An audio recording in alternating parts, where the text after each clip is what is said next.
మంగళవారం తిరుపతిలోని 200 మందికి పైగా నాయ బ్రాహ్మణులు బుచ్చిబాబు నాయకత్వంలో జనసేన పార్టీలో చేరారు. వీరికి ఎమ్మెల్యే అభ్యర్థి ఆరణి శ్రీనివాసులు కండువా కప్పి పార్టీలోకి ఆహ్వానించారు. మంగళవారం తిరుపతిలో నాయ బ్రాహ్మణుల ఆత్మీయ సమ్మేళనం జరిగింది. పవన్ కళ్యాణ్ సిద్ధాంతాలకు ఆకర్షితులై 200 మందికి పైగా నాయ బ్రాహ్మణులు రాష్ట్ర నాయ బ్రాహ్మణ సేవా సంఘం రాష్ట్ర కార్యదర్శి బుచ్చిబాబు నాయకత్వంలో జనసేన పార్టీలో చేరారు.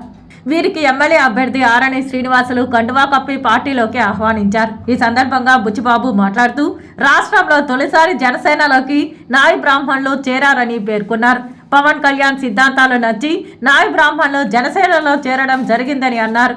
ఎమ్మెల్యే ఎమ్మెల్సీలుగా నాయ బ్రాహ్మణులకు అవకాశం కల్పించాలని కోరారు. బీసీ కార్పొరేషన్ ద్వారా రుణాలు ఇప్పించాలని డిమాండ్ చేశారు. ఆరణి శ్రీనివాసులు మాట్లాడుతూ తిరుమలలో శ్రీవారి భక్తులకు తలనీలాలు తీసే అవకాశం నాయ బ్రాహ్మణులకు దక్కడం దేవుని కృప అని పేర్కొన్నారు.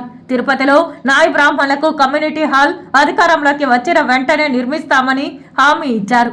చంద్రబాబు నాయుడు పవన్ కళ్యాణ్తో చర్చించి టీటీడీ బోర్డు మెంబర్గా నాయ బ్రాహ్మణులకు అవకాశం కల్పించేందుకు కృషి చేస్తానని చెప్పారు. తిరుపతి నియోజకవర్గంలో నామినేటెడ్ పదవుల్లో నాయ బ్రాహ్మణులకు ప్రాధాన్యత ఇస్తామని పేర్కొన్నారు. టీటీడీలో ఖాళీగా ఉన్న క్షురకుల పోస్టులు భర్తీ చేస్తామన్నారు. 854 మంది కాంట్రాక్టు క్షురకులను పర్మనెంట్ చేసేందుకు నా వంతు కృషి చేస్తానని అన్నారు. ఈ ఆంధ్ర రాష్ట్రంలో తిరుపతి నుంచి మేము జనసేన పార్టీలో చేరబోతున్నాము. ఇది మాకు శుభ పరిణామంగా, ఎందుకంటే ఇన్ని వేల మంది కుటుంబాలు ఉన్న ఈ నాయ బ్రాహ్మణులందరూ కూడా మేము మా నాయ బ్రాహ్మణుల డిమాండ్స్ ఎందుకు చేస్తారంటే, ప్రతి ఒక్కరు కూడా మమ్మల్ని ఎలక్షన్లో మీకు ఎమ్మెల్సీ ఇస్తామని చెప్పారు, లేదు. అదేవిధంగా ఎమ్మెల్యేని 175 నియోజకవర్గాల్లో ఈరోజు కూడా మాకు ఒక ఎమ్మెల్యే స్థానం లేకుండా పోయింది. అయినా కూడా మేము ఈ బీసీలైన నాయ బ్రాహ్మణులు అత్యంత వెనుకబడిన కులాల్లో మాది ఒకటి.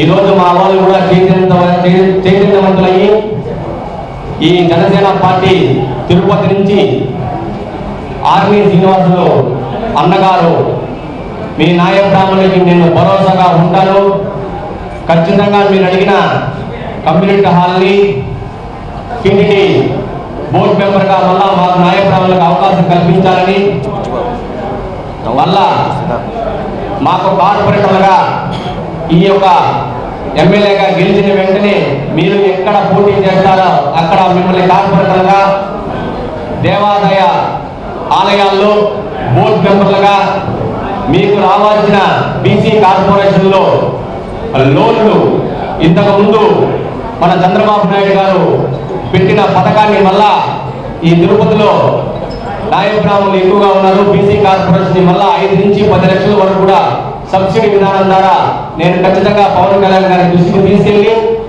1 సంవత్సరానికి కానీ 10 సంవత్సరాలకు కానీ ఇల్లంతా కలిసి బంధువులంతా కలిసి ఇల్లు తీర్థం అనే పేరుతో కూడా వెంకటేశ్వర స్వామిని దర్శించుకుంటున్నారు. అటువంటి పుణ్యక్షేత్రంలో నాయ బ్రాహ్మణ ప్రతినిధులు అందరూ కూడా వెంకటేశ్వర స్వామి దగ్గర పనిచేయడం, ఎవరైతే మొక్కులు తీర్చుకునే భక్తులందరూ కూడా వచ్చి వారు తలలీనాలు వెంకటేశ్వర స్వామికి సమర్పించడం ఆనవాయితీ. పుట్టిన బిడ్డ ఫస్ట్ మునీశ్వరుడి దగ్గర గ్రామ దేవుడి దగ్గర తీర్చుకోవడం, గుండు బిగించుకుంటారు. తర్వాత సంవత్సరంలో మొదటి గుండు, రెండో గుండు వెంకటేశ్వర స్వామికి అర్పిస్తారు.